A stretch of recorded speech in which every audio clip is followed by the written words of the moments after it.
AP అభివృద్ధికి కేంద్రంగా భోగాపురం విమానాశ్రయం నిలుస్తోందని కేంద్ర మంత్రి రామ్మోహన్ నాయుడు తెలిపారు. భోగాపురం అల్లూరి సీతారామరాజు అంతర్జాతీయ విమానాశ్రయ పనుల్ని ఆయన పరిశీలించారు.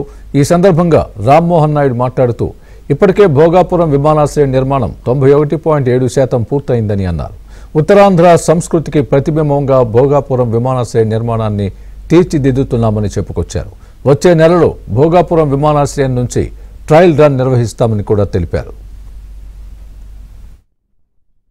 వచ్చిన తర్వాత సుమారు 25% ఆ రోజు వర్క్స్ ఉంటే ఈరోజు వితిన్ 16 to 17 మంత్స్లో మనం అది తీసుకొని వచ్చి 91.7%కి అంటే 90స్లోకి వచ్చేసాం.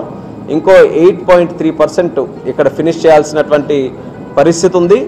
మనం జూన్ 2026కి ఇక్కడ నుంచి ఫ్లైట్స్ ఆ టైంలో ప్రారంభించాలనే ఒక ప్రోగ్రాం పెట్టుకున్నాం.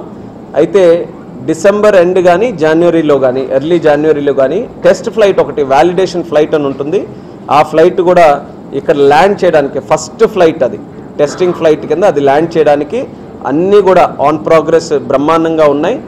ప్రభుత్వం కూడా భోగాపురం ఎయిర్పోర్ట్ని రాష్ట్ర ప్రభుత్వం ఒక కేంద్రంగా చేసుకొని, అంటే ఉత్తరాంధ్రలో ఏ డెవలప్మెంట్ చేసినా భోగాపురం ఎయిర్పోర్ట్ని ఒక కేంద్రంగా చేసుకొని అన్ని కార్యక్రమాలు కూడా ఇక్కడ నుంచి మొదలు పెట్టడం జరుగుతుంది. గతంలో కూడా చెప్పాం, ఎయిర్పోర్ట్ కడుతున్నామనంటే కేవలం రాకపోకల కోసం కాదు, ఇక్కడ జాబ్ క్రియేషన్ జరగాలని.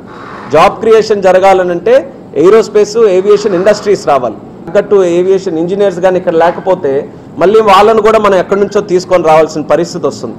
అందుకని చంద్రబాబు నాయుడు గారు ఎండ్ టు ఎండ్ లింకప్ చేయడానికి ఇక్కడ ఏవియేషన్ యూనివర్సిటీ కూడా మన ఉత్తరాంధ్రలో మన ప్రాంతంలోనే ఉండాలని దానికి కూడా శ్రీకారం చుట్టి ముందుకు నడుస్తున్నాం.